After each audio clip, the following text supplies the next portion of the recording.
ಸಿದ್ದರಾಮಯ್ಯ ನಿಜವಾಗಿಯೂ ಭ್ರಷ್ಟರಲ್ಲ. ಇದು ಯಾರು ಏನೇ ಹೇಳಲಿ, ಸಿದ್ದರಾಮಯ್ಯ ಭ್ರಷ್ಟರಲ್ಲ. ಸಿದ್ದರಾಮಯ್ಯ ಅವರು ಏನು ಸರ್ಕಾರ ಮಾಡ್ಕೊಂಡು ಬಂದಿದ್ದಾರೆ, ಮಾಡ್ಕೊಂಡು ಬರಲಿ. ಅವರಿಗೆ ಒಂದು ಒಳ್ಳೆ ರೀತಿಯಲ್ಲಿ ಸಪೋರ್ಟನ್ನು ಮಾಡ್ತಕ್ಕಂಥದ್ದು ನಾವು ಸೂಕ್ತವಾಗಿ ಮಾಡ್ತೀವಿ. ನಿನ್ನೆ ಒಂದಿಷ್ಟು ಹಿಂದುಳಿದ ವರ್ಗದ ಮಠಾಧೀಶರು ಸಿದ್ದರಾಮಯ್ಯ ಅವ್ರನ್ನ ಭೇಟಿ ಮಾಡಿದ್ದಾರೆ. ನಾವು ಕೂಡ ಅವರ ಬೆಂಬಲಕ್ಕಿದ್ದೇವೆ. ನಾವು ಹೇಳೋದಿಷ್ಟೇ, ಹಿಂದುಳಿದ ವರ್ಗದವ್ರು ಮಾತ್ರ ಸಿದ್ದರಾಮಯ್ಯರ ಜೊತೆಗೆ ಇರೋದಲ್ಲ, ಸಮಸ್ತ ಎಲ್ಲ ಲಿಂಗಾಯತ ಮಠದವರು ಸಹ ಸಿದ್ದರಾಮಯ್ಯ ಜೊತೆಗೆ ಬರಬೇಕೀಗ. ಜಾತಿ ನೋಡಿ ಸಿ ಎಮ್ಮನ್ನು ನೋಡಬಾರ್ದು. ಸಿ ಎಮ್ಗೆ ಜಾತಿ ಇಲ್ಲ.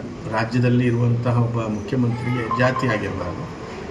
ಇಲ್ಲಿವರೆಗೆ ನಾವು ಕಂಡುಕೊಂಡು ಬಂದಿರುವಂಥದ್ದಲ್ಲದೆ ಮುಖ್ಯಮಂತ್ರಿಗಳಲ್ಲಿ ಭಾಳಷ್ಟು ಜನ ಒಳ್ಳೆಯವರು ಬಂದಿದ್ದಾರೆ ಈ ರಾಜ್ಯದಲ್ಲಿ. ಅದರೊಳಗೆ ಸಿದ್ದರಾಮಯ್ಯ ನಿಜವಾಗಿಯೂ ಭ್ರಷ್ಟರಲ್ಲ.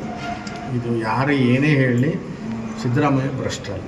ಇವತ್ತು ಏನು ಅದು ಒಂದು ಹಿಡ್ಕೊಂಡು ಮಾತಾಡುವಂಥದ್ದು ಕೇವಲ ಮೂಡದ ಸೈಟ್ ಹೋಯಿತು ಅನ್ನುವಂತಹ ಹೊಟ್ಟೆವರಿಗೆ ಇವರು ಯಾರೂ ಮಾತಾಡ್ತಾ ಇಲ್ಲ. ಅದು ಬಿ ಜೆ ಪಿ ಆಗಿರಲಿ, JDS ಆಗಿರಲಿ.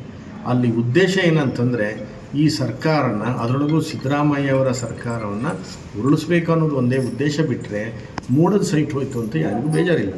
ಅಲ್ಲಿ ಬೇಸರ ಆಗಬೇಕಾದ ವಿಷಯ ಏನಿಲ್ಲ. ಪಾರ್ವತಮ್ಮನವರಿಗೆ ಜಮೀನು ಬದಲಿಗೆ ಸೈಟನ್ನು ಕೊಟ್ಟಿರೋದಷ್ಟೇ.